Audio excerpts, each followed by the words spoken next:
Welcome back everyone. Welcome to civil services study practice set number 163 पर आ जाइए। UPPSC PCS के लिए next test लगाते हैं। ठीक है, 50 इंपॉर्टेंट प्रश्न होंगे इसमें और दो पार्ट में इसमें हम डिवाइड करेंगे इन प्रश्नों को, क्योंकि बड़े स्टेटमेंट हैं। अधिकतर प्रश्न जो है 2 स्टेटमेंट वाले ही हैं। तो यह है इसका पार्ट 1। पार्ट 2 आएगा जिसमें 25 प्रश्न होंगे। ठीक है, जो टॉपिक है यूपीपीएससी की प्रारंभिक परीक्षा का एग्जैक्ट टॉपिक सिलेबस में लिखा हुआ है।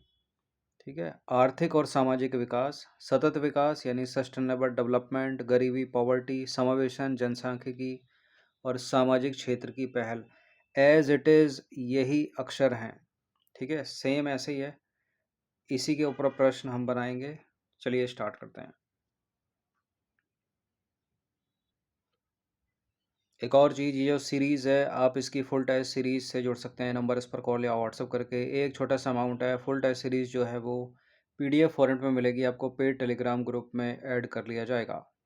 ठीक है, तो आर्थिक और सामाजिक विकास, इसमें सतत विकास, गरीबी, समावेशन, जनसांख्यिकी, सामाजिक क्षेत्र की पहल, इन पर प्रश्न होंगे।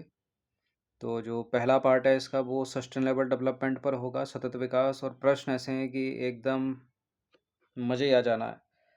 ठीक है, ऐसे ही प्रश्न एग्जाम्स में आते हैं यूपी पीसीएस की प्रारंभिक परीक्षा में। पहला प्रश्न है, ठीक है, 50 प्रश्न है, लेकिन इसमें हम 25 प्रश्नों को कवर करेंगे, क्योंकि काफ़ी बड़ा हो जाता है वरना टेस्ट। बड़े स्टेटमेंट है और सारे के सारे प्रश्न इसमें 2 स्टेटमेंट वाले हैं। पहला प्रश्न, निम्नलिखित कथनों पर विचार करेंगे। सतत विकास लक्ष्य यानी एसडीजी जो गोल हैं, एसडीजी इंडेक्स जो है 2030 के तहत कुल 17 लक्ष्य और 169 उद्देश्य यानी टारगेट्स निर्धारित किए गए हैं। और नीति आयोग का जो एसडीजी इंडिया इंडेक्स है, राज्य और केंद्र शासित प्रदेशों की प्रगति को 0 to 100 के पैमाने पर मापता है। क्या कौन सा इसमें सही है? सतत विकास लक्ष्य यानी सस्टेनेबल डेवलपमेंट गोल 2030 के तहत 17 जो हैं वो टारगेट हैं और 169, 17 जो हैं वो गोल हैं यानी लक्ष्य हैं और 169 जो है वो टारगेट हैं। एग्जैक्ट क्या यही नंबर है? यही नंबर होगा। ठीक है, 17 गोल और 169 टारगेट बिल्कुल करेक्ट है। ठीक है, और नीति आयोग का है ये जो एसडीजी इंडिया इंडेक्स, ये राज्य और केंद्र शासित प्रदेशों यानी यूनियन टेरिटरीज़ की प्रगति को 0 to 100 के पैमाने पर मापता है। ये दोनों के दोनों करेक्ट हैं यहाँ पर, तो सी है इसका आंसर। देखिए, सतत विकास लक्ष्य यानी सस्टेनेबल डेवलपमेंट गोल्स संयुक्त राष्ट्र द्वारा 2015 में अपनाए गए थे, जिनमें 17 वैश्विक लक्ष्य और 169 उद्देश्य शामिल हैं। यानी गोल हो गए 17 और टारगेट हो गए 169। भारत में नीति आयोग, कौन? नीति आयोग राज्यों की प्रगति का मूल्यांकन करने के लिए एसडीजी इंडिया इंडेक्स जारी करता है, जो स्कोर 0 से लेकर 100 के आधार पर राज्यों को अचीवर, फ्रंट रनर, परफॉर्मर और एस्पिरेंट श्रेणी में बांटता है। तो दोनों के दोनों स्टेटमेंट सही हो गए। टाइम टू टाइम, साल दर साल पूछ लेते हैं कि उत्तर प्रदेश की स्थिति क्या है, फ्रंट रनर है, अचीवर है या परफॉर्मर है। जिस स्टेट का वो पीसीएस होगा उस स्टेट के बारे में पूछ लेगा। दूसरा प्रश्न है, हरित गृह प्रभाव और सतत विकास के संदर्भ में निम्नलिखित कथनों पर विचार करेंगे। कुजनेट्स वक्र यानी कुजनेट्स कर्व पर्यावरण प्रदूषण और प्रति व्यक्ति आय के बीच उल्टे यू आकार यानी इन्वर्टेड यू शेप के संबंध को प्रदर्शित करता है। और दूसरा स्टेटमेंट है, सतत विकास की ब्रंटलैंड कमीशन रिपोर्ट का शीर्षक हमारा साझा भविष्य था, 1987 की है ये, अवर कॉमन फ्यूचर। बिल्कुल ये करेक्ट हैं दोनों के दोनों स्टेटमेंट यहाँ पर, और सी है इसका भी आंसर। तो पर्यावरण जो है वो कुजनेट्स वक्र, पर्यावरण कुजनेट वक्र यह दर्शाता है कि आर्थिक विकास के शुरुआती चरणों में प्रदूषण बढ़ता है, लेकिन एक निश्चित आय स्तर के बाद तकनीक और जागरूकता के कारण प्रदूषण घटने लगता है। सतत विकास की सबसे प्रमाणिक परिभाषा 1987 की ब्रंटलैंड रिपोर्ट यानी हमारा साझा भविष्य में दी गई है। लेकिन भारत की स्थिति क्या है वर्तमान में? भारत की स्थिति यह है कि आर्थिक विकास का जो अंतिम चरण है, मतलब जो शुरुआती चरण है, मध्यम चरण है, उसके बाद का जो चरण है उसमें प्रदूषण बढ़ता ही जा रहा है, बढ़ता ही जा रहा है। ठीक है, तकनीकी है तभी भी बढ़ता ही जा रहा है, क्योंकि कहीं ना कहीं फॉल्ट है इम्प्लीमेंट करने में। तीसरा प्रश्न है, भारत में सतत विकास लक्ष्यों के स्थानीयकरण के संदर्भ में निम्नलिखित कथनों पर विचार करेंगे। दो स्टेटमेंट है यहाँ पर। केंद्रीय सांख्यिकी और कार्यक्रम कार्यान्वयन मंत्रालय ने राष्ट्रीय संकेतक ढांचा विकसित किया है। नीति आयोग का एस्पिरेशनल डिस्ट्रिक्ट्स प्रोग्राम सतत विकास के स्थानीयकरण का एक प्रमुख उदाहरण है। बिल्कुल ये करेक्ट हैं दोनों के दोनों स्टेटमेंट, ठीक है, और सी है इसका आंसर। तो MOSPI, ठीक है, यानी क्या थी इसकी फुल फॉर्म? केंद्रीय सांख्यिकी और कार्यक्रम कार्यान्वयन मंत्रालय। इसने भारत की प्राथमिकताओं के अनुसार SDGs यानी सस्टेनेबल डेवलपमेंट गोल की निगरानी के लिए NIF तैयार किया है। वहीं नीति आयोग का महत्वाकांक्षी जिला कार्यक्रम देश के पिछड़े जिलों में सामाजिक आर्थिक संकेतकों में सुधार लाकर SDG के स्थानीयकरण को बढ़ावा देता है। तो करेक्ट है दोनों के दोनों। चलिए क्वेश्चन नंबर 4 पर आ जाइए। जैव विविधता एवं आर्थिक विकास के अंतर संबंध के संदर्भ में स्टेटमेंट है यहाँ पर। तो the economics of intelligence, the economics of ecosystems and biodiversities यानी TEEB एक वैश्विक पहल है जो पारिस्थितिक तंत्र के आर्थिक मूल्यों के मूल्यांकन पर केंद्रित है। व दूसरा कथन है, हरित राष्ट्रीय आय यानी ग्रीन GDP में केवल प्राकृतिक संसाधनों के क्षरण का आकलन किया जाता है, मानव पूंजी का नहीं। क्या ये बात सत्य है? दूसरा स्टेटमेंट।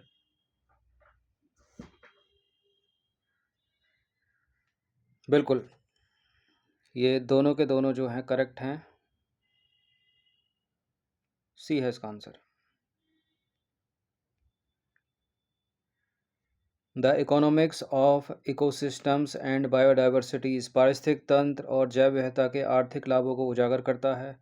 ग्रीन GDP जो है वो पारंपरिक GDP में से पर्यावरण और प्राकृतिक संसाधनों के नुकसान यानी क्षरण के मूल्य को घटाकर निकाली जाती है। इसमें मानव पूंजी समायोजन शामिल नहीं होता। तो दूसरा भी करेक्ट है। पांचवा प्रश्न है, सतत कृषि और सतत विकास लक्ष्य। सतत कृषि और सतत विकास लक्ष्य 2 यानी शून्य भुखमरी के संदर्भ में विचार करेंगे। सॉइल हेल्थ कार्ड योजना मिट्टी की उर्वरता सुधारने और रासायनिक उर्वरकों के अत्यधिक उपयोग को रोकने का लक्ष्य रखती है। दूसरा कथन है, जैविक खेती यानी ऑर्गेनिक फार्मिंग को बढ़ावा देने के लिए परंपरागत कृषि विकास योजना की शुरुआत की गई है। बिल्कुल ये करेक्ट हैं दोनों के दोनों कथन सी होगा इसका भी आंसर।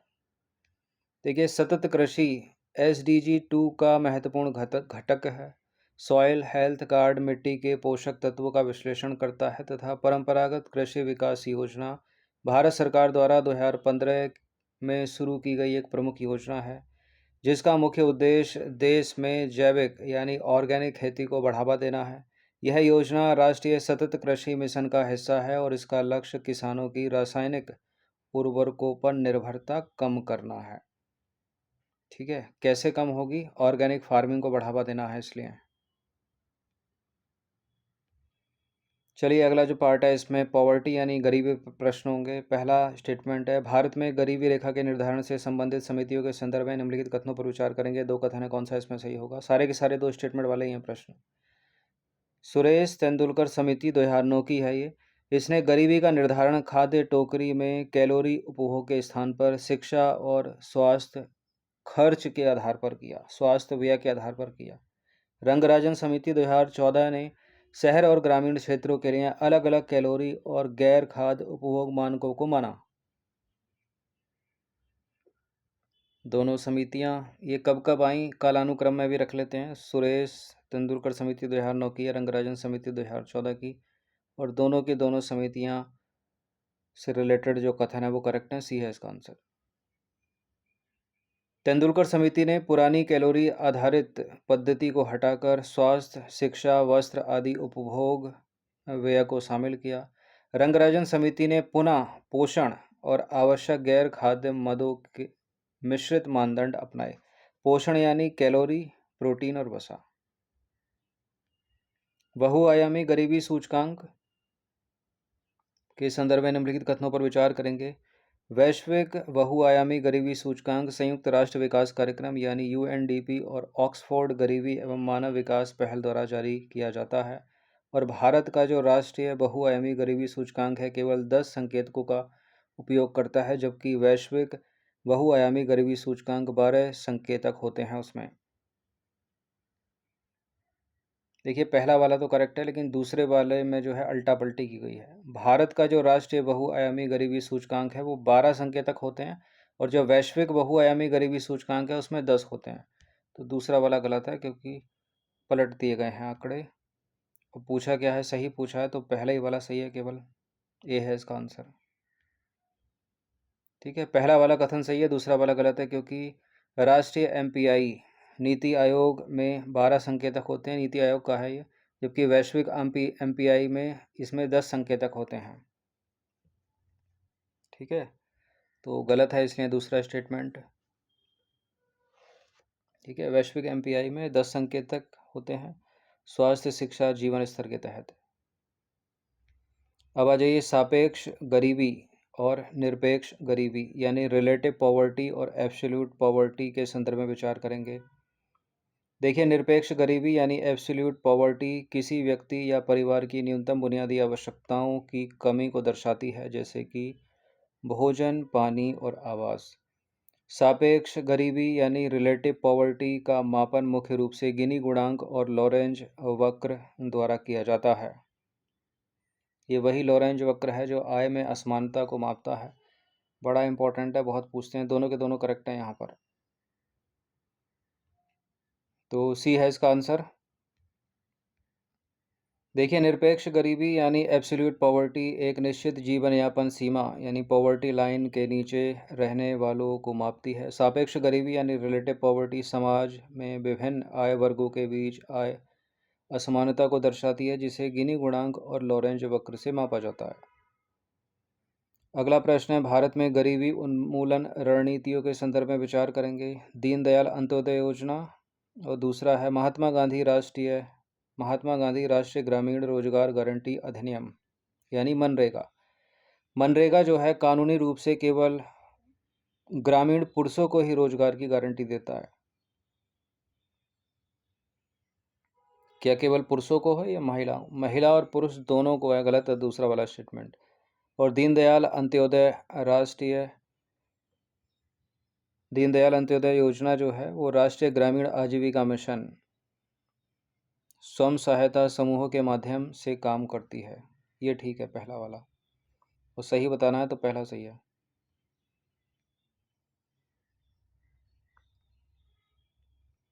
ठीक है, दीनदयाल अंत्योदय योजना राष्ट्रीय ग्रामीण आजीविका मिशन, दीनदयाल अंत्योदय योजना राष्ट्रीय ग्रामीण आजीविका मिशन ग्रामीण गरीबों को SHG में संगठित करके आजीविका सुधारती है। ठीक है, यानी स्वयं सहायता समूह के माध्यम से। और जो मनरेगा है वो किसी भी ग्रामीण परिवार, चाहे पुरुष हो या महिला, उसके अकुशल शारीरिक कार्य करने के इच्छुक वयस्क सदस्य को, चाहे वो पुरुष हो या महिला, 100 दिनों का के रोजगार की गारंटी प्रदान करता है। तो दूसरा गलत है। इस टेस्ट सीरीज़ की आप फुल टेस्ट सीरीज से जुड़ सकते हैं। नंबर इस पर कॉल या व्हाट्सअप करके। एक छोटा सा अमाउंट है, इतना कम इसलिए रखा है ताकि सभी लोग इसको इजीली अफोर्ड कर सकें। और फुल टेस्ट सीरीज़ आपको PDF फॉर्मेट में मिलेगी, बहुत हेल्प करेगी ये। 10वां प्रश्न है, गरीबी के दुष्चक्र के संदर्भ में विचार करेंगे। यह अवधारणा रैगनर नरकसे द्वारा दी गई थी और इस अवधारणा के अनुसार अल्प विकसित देशों में कम आय के कारण बचत और निवेश दोनों उच्च स्तर पर रहते हैं। कौन सा गलत है इनमें? गरीबी के दुष्चक्र,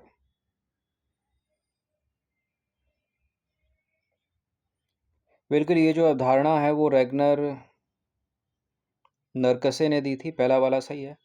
अब सोच के देखिए, जरा हल्का सा दिमाग लगाइए। अल्प विकसित देशों में लोगों की यदि कम आय है तो महीने के एंड में तो कुछ बचा ही नहीं पाएंगे वो। ठीक है, उसके कारण ना बचत होगी, और बचत नहीं होगी तो इन्वेस्टमेंट कैसे करेंगे? ठीक है, तो उच्च स्तर नहीं होगा, निम्न स्तर होगा। तो गलत ही अपने को ढूंढना है, दूसरा वाला गलत है,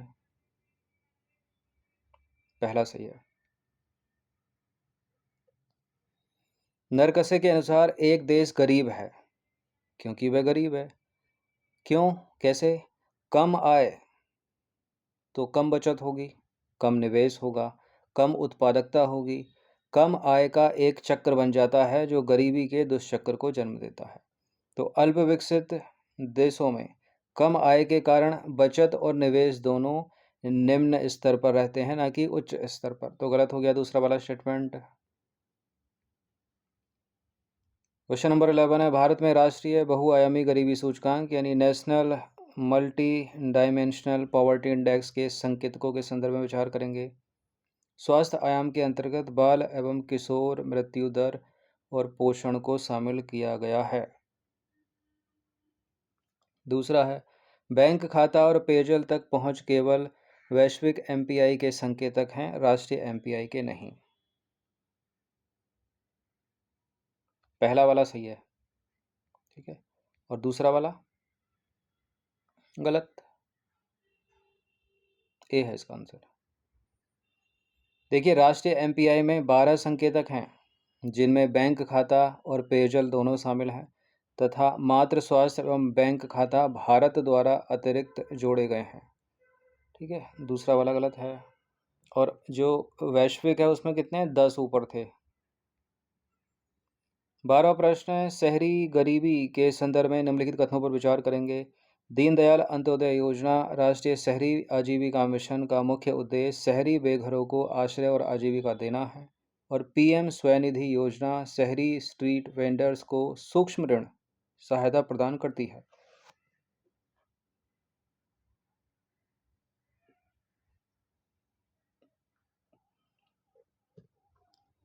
करेक्ट हैं दोनों के दोनों, सी है इसका आंसर।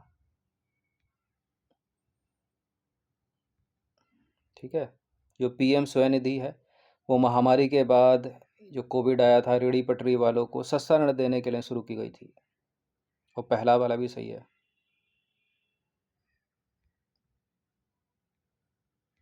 अगला जो भाग है इसका वो है समावेशन, ठीक है, इंक्लूजन,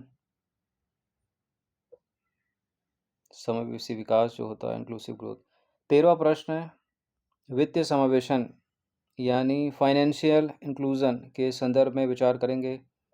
प्रधानमंत्री जन धन योजना के तहत जो खाते खोले गए थे उन खातों में ओवरड्राफ्ट सुविधा और दुर्घटना बीमा कवर शामिल नहीं है, बोल रहा है। डिजिटल भुगतान सूचकांक की शुरुआत नीति आयोग द्वारा वित्तीय समावेशन को मापने के लिए की गई थी। डिजिटल भुगतान, डिजिटल भुगतान सूचकांक, digital payment index, NITI Aayog क्या करेगा इसमें? आरबीआई, ठीक है, आरबीआई द्वारा की गई थी, भारतीय रिजर्व बैंक द्वारा। तो गलत हो गया दूसरा वाला स्टेटमेंट। और ये जो जनधन खाते खोले गए थे इसमें ओवरड्राफ्ट सुविधा और दुर्घटना बीमा कवर था, तो दोनों के दोनों गलत हो गए। तो इसका आंसर हो जाएगा ऑप्शन नंबर डी, इनमें से कोई भी नहीं। देखिए, प्रधानमंत्री जो जनधन खाते खोले गए थे वो बिना किसी न्यूनतम बैलेंस के, मतलब जीरो बैलेंस की सुविधा है इसमें, रुपए कार्ड की सुविधा है, दुर्घटना बीमा है और 10,000 के ओवरड्राफ्ट की सुविधा मिलती है। तो पहला वाला तो गलत हो गया वहाँ पर, जो कह रहा था नहीं मिलती है।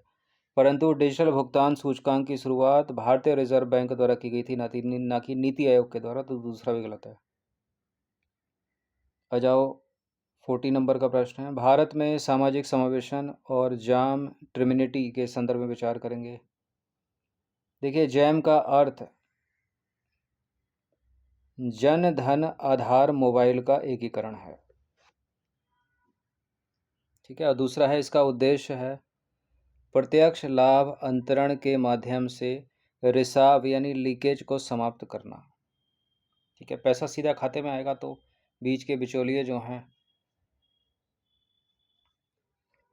उनका कोई औचित्य रह ही नहीं जाता।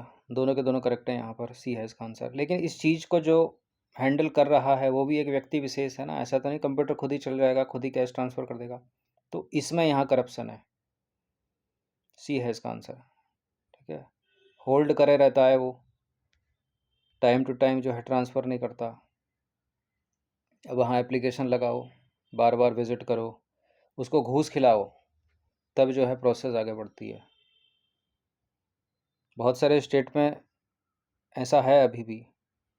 देखिए, जेम ट्रिनिटी का उपयोग कल्याणकारी योजनाओं में पारदर्शिता लाने और लाभार्थियों को सीधे सब्सिडी हस्तांतरित करने के लिए किया गया है, जिससे बिचौलियों की जो भूमिका है वो समाप्त हुई है। क्वेश्चन नंबर 15 पर आ जाइए। सूक्ष्म, लघु और मध्यम उद्यमों यानी एमएसएमई द्वारा समावेशी विकास के संदर्भ में एमएसएमई क्षेत्र भारत में कृषि के बाद दूसरा सबसे बड़ा रोजगार प्रदाता क्षेत्र है क्या? उद्यम एमएसएमई के पंजीकरण की एक पूर्णतः कागजी और मैनुअल प्रक्रिया है क्या? बिल्कुल, एमएसएमई क्षेत्र भारत में कृषि के बाद दूसरा सबसे बड़ा रोजगार प्रदाता क्षेत्र है। पहला वाला सही है, दूसरा वाला गलत है। ये जो उद्यम पोर्टल है ना, पूरी तरह से डिजिटल है।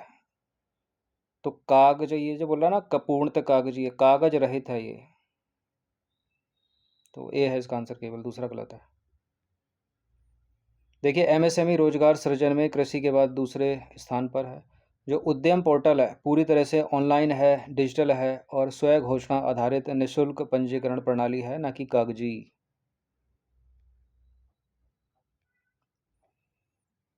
चलिए, स्टैंड अप इंडिया योजना के संदर्भ में विचार करेंगे।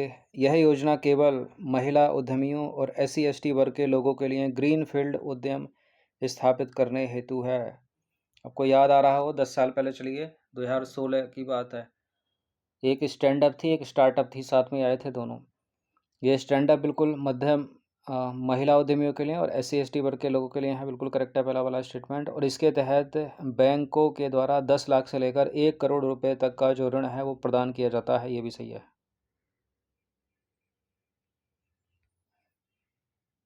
तो स्टैंड अप इंडिया योजना की शुरुआत जो है 5 अप्रैल 2016 को भारत सरकार द्वारा की गई थी। ठीक है, इसी साल इसको जो है 10 साल पूरे हो गए। और इस योजना का मुख्य उद्देश्य महिलाओं, अनुसूचित जाति यानी SC आबादी और अनुसूचित जनजाति ST आबादी के उद्यमियों को नया व्यवसाय शुरू करने के लिए 10 लाख रुपए से लेकर 1 करोड़ रुपए तक का बैंक ऋण प्रदान करना है। तो जो पहला वाला स्टेटमेंट था, केवल वाला कि केवल महिलाओं और SC/ST वर्ग के उद्यमियों को, तो सही है वो पहला, और दूसरा वाला भी सही है। भारत में समावेशी विकास यानी इंक्लूसिव ग्रोथ के मापन के संदर्भ में विचार करेंगे। समावेशी विकास में न केवल आर्थिक वृद्धि शामिल है, बल्कि अवसरों की समानता और आय विषमता में कमी भी शामिल है। और दूसरा कथन है, विश्व आर्थिक मंच का समावेशी विकास सूचकांक GDP के विकल्प के रूप में देश की प्रगति को मापता है। विश्व आर्थिक मंच का यानी वर्ल्ड इकोनॉमिक फोरम का जो समावेशी विकास सूचकांक है वो GDP के विकल्प के रूप में देश की प्रगति को मापता है। बिल्कुल ये करेक्ट है, दोनों के दोनों कथन, सी होगा इसका आंसर।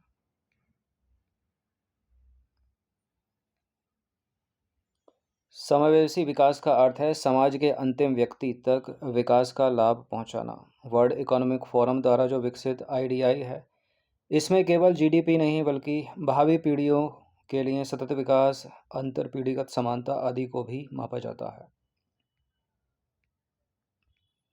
चलिए, इंपॉर्टेंट प्रश्न है, पेमेंट बैंक्स पर आ जाइए। पेमेंट बैंक्स के संदर्भ में निम्नलिखित कथनों पर विचार करेंगे। क्या है पेमेंट्स बैंक? पेटीएम भी एक पेमेंट्स बैंक था। पेटीएम का एक पेमेंट्स बैंक था, लेकिन उसने इतना उल्लंघन किया RBI के नियमों का, कई बार तो उस पर बैन लगा। ठीक है, अस्थाई बैन लगा। लेकिन अभी इसी साल अप्रैल 2026 में RBI ने उसको जो है पूरी तरह से उसका लाइसेंस रद्द कर दिया है। तो अब पेटीएम पेमेंट्स बैंक तो रहा नहीं, एयरटेल पेमेंट्स बैंक है अभी। ठीक है, और इंडिया पेमेंट्स बैंक है अभी। तो क्या ये कर सकते हैं, क्या क्या कर सकते हैं? अच्छा, जो पेमेंट्स बैंक हैं, पहला स्टेटमेंट है, बैंक जमा स्वीकार कर सकते हैं, लेकिन ऋण यानी लोन और क्रेडिट कार्ड जारी नहीं कर सकते।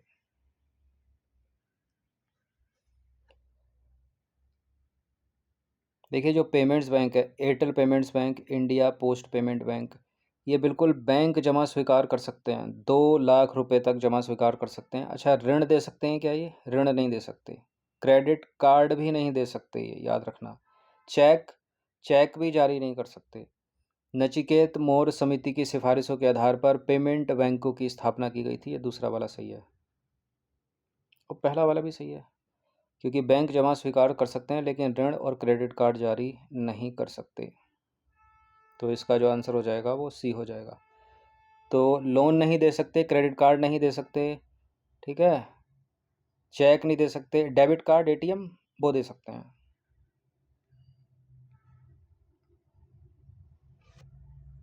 देखिए, वित्त समावेशन को बढ़ावा देने के लिए नचिकेत मौर्य समिति की सिफारिश पर पेमेंट बैंक की शुरुआत की गई थी। इन्हें मांग जमा यानी डिमांड डिपॉजिट स्वीकार करने की अनुमति है, लेकिन ऋण देने की नहीं है। लोन नहीं दे सकते ये, और क्रेडिट कार्ड भी जारी नहीं कर सकते, और इसके अतिरिक्त चेक भी जारी नहीं कर सकते। ठीक है। जमा राशि की सीमा, ये बैंक प्रति ग्राहक अधिकतम 2 लाख रुपए तक की जमा राशि स्वीकार कर सकते हैं।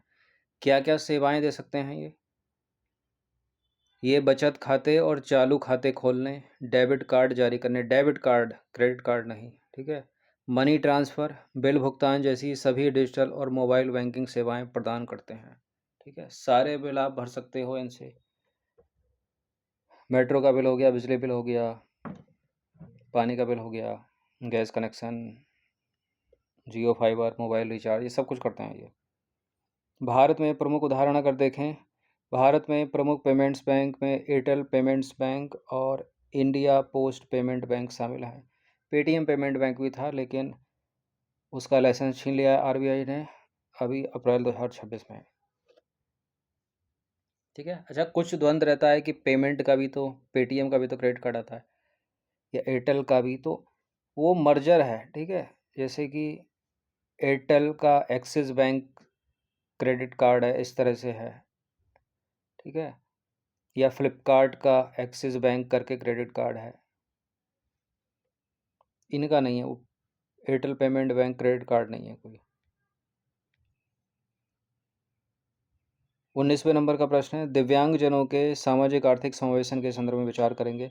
सुगम्य भारत अभियान का लक्ष्य दिव्यांगजनों के लिए बाधा रहित वातावरण तैयार करना है, और दिव्यांगजन अधिकार अधिनियम 2016 के तहत सरकारी नौकरियों में दिव्यांगों के लिए आरक्षण 3% से बढ़ाकर 4% कर दिया गया है।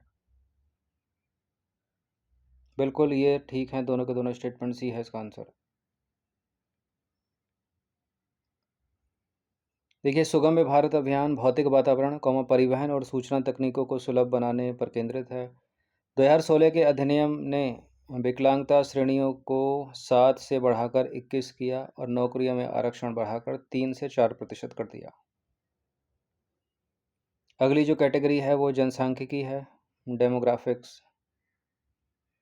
पहला प्रश्न मतलब 20वां प्रश्न, जनसांख्यिकीय लाभांश यानी डेमोग्राफिक डिविडेंड के संदर्भ में विचार करेंगे। यह तब प्राप्त होता है जब किसी देश की कामकाजी आबादी कौन सी है, 15 वर्ष से लेकर 64 वर्ष के बीच में। ठीक है, अब 15 से वर्ष 64 वर्ष ही तो कामकाजी आबादी हो गई, और 0 से 14 वर्ष ये आश्रित आबादी है, और 65 वर्ष से ऊपर का जो वृद्ध है वो भी एक आश्रित आबादी है। बच्चे माँ बाप पर आश्रित रहते हैं, और 65 वर्ष से ऊपर जब माँ बाप वृद्ध हो जाते हैं तो जो बच्चे उनके जवान होते हैं उस पर वो आश्रित हो जाते हैं।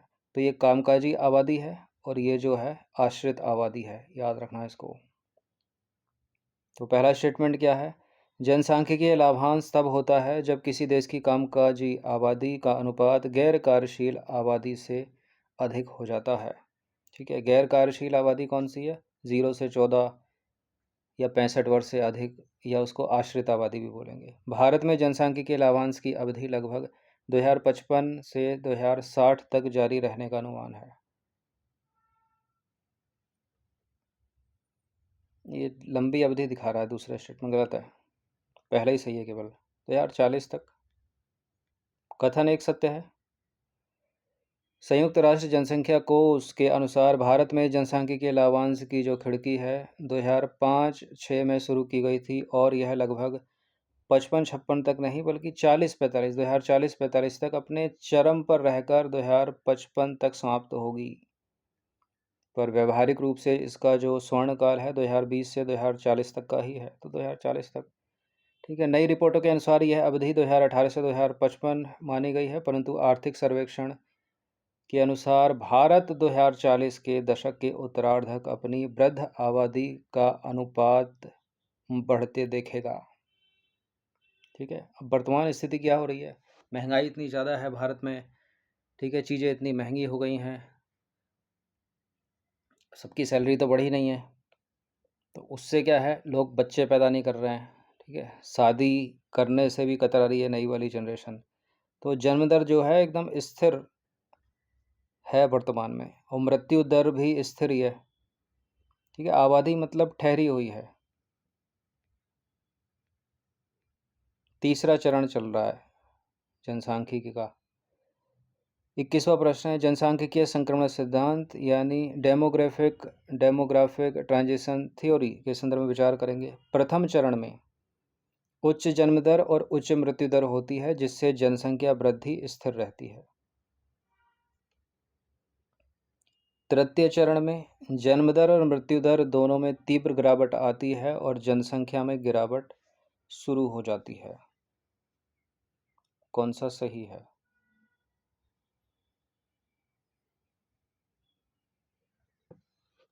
प्रथम चरण में जो है उच्च जन्म दर उच्च मृत्यु दर।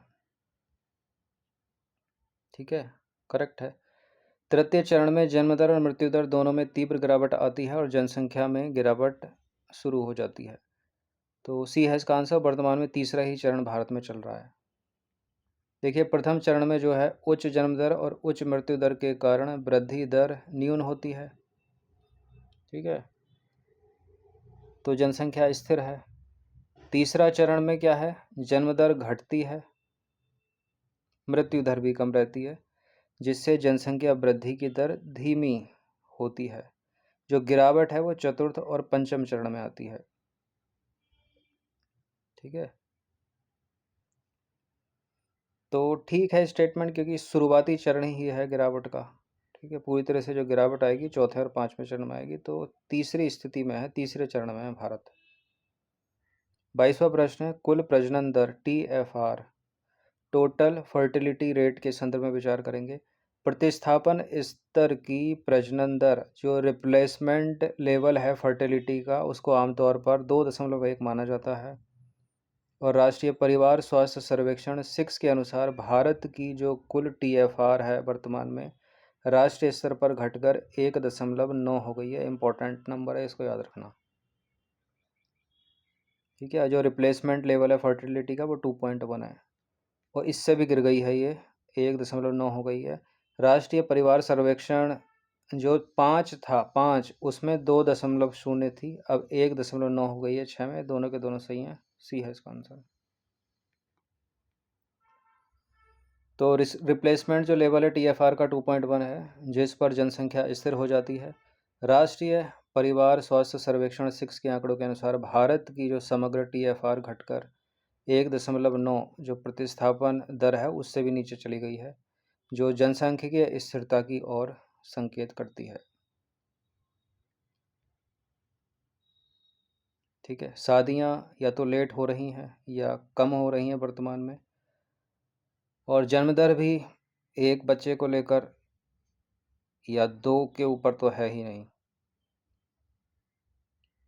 तीसरा 23वां प्रश्न है, निर्भरता अनुपात खासकर हिंदू धर्म में निर्भरता अनुपात यानी डिपेंडेंसी रेशियो के संदर्भ में निम्नलिखित कथनों पर विचार करेंगे। ठीक है, यह आश्रित आबादी 0 से 14 वर्ष और 65 वर्ष से अधिक का कार्यशील आबादी से अनुपात है। तो ऊपर था, मैंने भी बताया था कार्यशील आबादी कौन सी है। कोई व्यक्ति 55 साल से 64 वर्ष के बीच का है तो वो कार्यशील है। 0 से 14 वर्ष का जो बालक है वो तो डिपेंडेंट रहता है अपने माँ बाप के ऊपर, और 65 वर्ष से ऊपर का जो वृद्ध है वो अपने जवान बच्चों पर या अपने परिवार पर डिपेंड हो जाता है, यानी आश्रित होने लगता है। बिल्कुल सही है पहला स्टेटमेंट। निर्भरता अनुपात में वृद्धि से बचत दर और पूंजी निर्माण में वृद्धि होती है। क्या बोल रहा है दूसरा स्टेटमेंट? निर्भरता अनुपात मतलब आश्रित आबादी, अगर ये बढ़ाओगे तो क्या होगा? बचत दर और पूंजी निर्माण में वृद्धि होगी। कैसे होगी? ठीक है, ये बढ़ेगा तभी तो होगी, कार्यशील आबादी बढ़ेगी तभी ये होगा, इसके बढ़ने से नहीं होगा। गलत है दूसरा वाला स्टेटमेंट, पहले ही सही है केवल। देखिए, निर्भरता अनुपात का अर्थ है कि काम करने वाले लोगों पर कितने गैर कामकाजी लोग निर्भर हैं। जब यह अनुपात बढ़ता है तो उपभोग व्यय बढ़ता है और बचत व निवेश घटता है, तो दूसरा वाला गलत है। ठीक है, क्योंकि 0 से 14 वर्ष तो और 65 वर्ष से अधिक की जो आबादी है वो तो केवल उपभोग करेंगे ना, कमाएंगे थोड़ी, तो बचत और निवेश घटेगा। ठीक है, और 15 से 64 जो है वो बढ़ाएंगे इस चीज़ को, क्योंकि कमा कर लाएंगे। 24वें नंबर का प्रश्न है, सेक्स रेशियो और चाइल्ड सेक्स रेशियो के संदर्भ में विचार करेंगे। 2011 की जनगणना के अनुसार भारत का समग्र जो सेक्स रेशियो है वो 943 और जो चाइल्ड सेक्स रेशियो है यानी 0 to 6 वो 918 था। ये फैक्ट है, याद रखना हमेशा। अभी तक तो है, जब तक नई जनगणना नहीं होगी। स्टार्ट हो गई है लेकिन आंकड़े कब तक आएंगे पता नहीं। बाल लिंगानुपात की गिरावट मुख्य रूप से कन्या भ्रूण हत्या और लिंग चयनित गर्भपात को दर्शाती है। बिल्कुल ये करेक्ट है, दोनों के दोनों। सी है इसका आंसर। ठीक है, 2011 की जनगणना के अनुसार भारत का जो लिंगानुपात है वो 943 है, यानी प्रति 1000 पुरुषों पर 943 महिलाएं हैं। और 0 to 6 वर्ष की आयु का जो बाल लिंगानुपात है वो 918 था, यानी चाइल्ड सेक्स रेशियो, जो कि चिंताजनक गिरावट थी तथा लिंग चयनात्मक तकनीकों के दुरुपयोग का संकेत थी। 25वें नंबर का प्रश्न है, भारत में शहरीकरण यानी अर्बनाइजेशन की जनसांख्यिकी के संदर्भ में निम्नलिखित कथनों पर विचार करेंगे। 2011 की जनगणना के अनुसार भारत में कुल जनसंख्या का लगभग 31.16% भाग शहरों में निवास करता है और भारत में शहरीकरण की प्रक्रिया मुख्य रूप से पुश फैक्टर्स की तुलना में केवल पुल फैक्टर्स से संचालित होती है। कौन सा सही है इसमें? देखिए, ये जो इम्पोर्टेंट है ये पुल फैक्टर पुश फैक्टर, इन पर पहले भी प्रश्न बनाया है मैंने।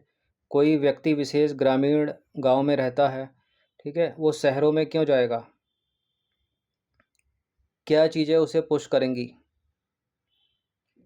खेती कर रहा है वो, अब खेती में बाढ़ आ गई, ठीक है, उसकी फसल बर्बाद हो गई, तो पुश करेगा शहर में जाने के लिए, क्योंकि शहर में क्या करेगा, मजदूरी कर सकता है वो। ठीक है, और जो जो पुल फैक्टर होते हैं वो कौन से होते हैं? जैसे कि गांव में स्वास्थ्य सुविधाओं की कमी है, शहरों में बेहतर स्वास्थ्य सुविधाएं हैं, तो गांव से शहर को अगर जाना है किसी को तो पुश फैक्टर और पुल फैक्टर दोनों मायने रखते हैं। ऐसा नहीं है केवल पुल फैक्टर ही करेगा, गलत है दूसरा वाला, पहले ही सही है केवल।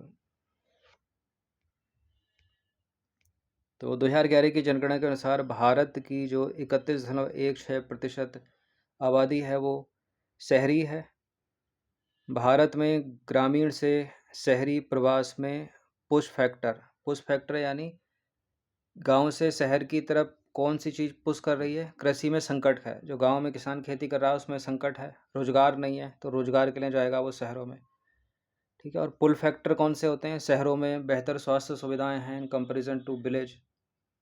ठीक है, तो दोनों का योगदान है, पुश फैक्टर का भी है, पुल फैक्टर का भी है।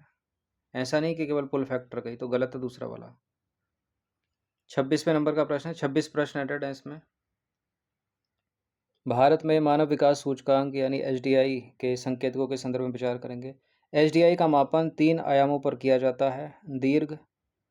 दीर्घ स्वास्थ्य जीवन, दूसरा है ज्ञान की प्राप्ति यानी शिक्षा, और तीसरा है जीवन स्तर। ठीक है, यानी स्वास्थ्य, शिक्षा और जीवन स्तर। और इसमें जो शिक्षा वाला है मतलब ज्ञान की प्राप्ति आयाम का मापन केवल साक्षरता दर के आधार पर किया जाता है। देखिए, एचडीआई का मापन 3 आयामों पर, ठीक है, पहला वाला। ठीक है, कौन कौन से हैं वो? स्वास्थ्य, शिक्षा और जीवन स्तर। अब इसमें जो शिक्षा है यानी ज्ञान की प्राप्ति आयाम का मापन, इसका ऐसा नहीं है केवल साक्षरता दर के आधार पर किया जाता है, दूसरा वाला गलत है। ये भी ज्ञान की प्राप्ति के 2 आयाम हैं, 2 संकेतक हैं। देखिए, मानव विकास सूचकांक यानी एसडीआई का मापन 3 प्रमुख आयामों स्वास्थ्य, शिक्षा और जीवन स्तर पर किया जाता है। पहला वाला तो सही है। और एसडीआई में जो शिक्षा है यानी ज्ञान की प्राप्ति आयाम का मापन 2 संकेतकों से होता है, न कि 1।